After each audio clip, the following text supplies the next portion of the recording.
come water my chickens with me in the snow. Luckily, there's not too much snow in here. I'm gonna put 2 more gallons in there. I have secured the bucket.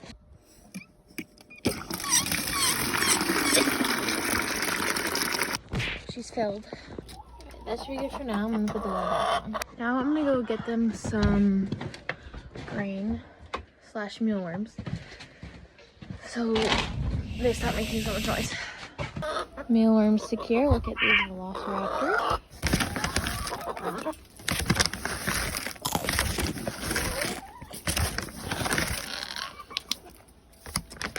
Now I'm gonna put these away. So I'm in the shed. I'm gonna get the eggs.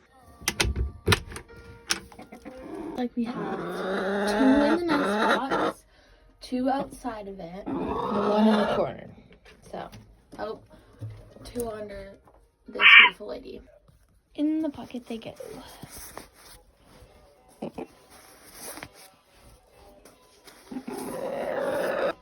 Other pocket.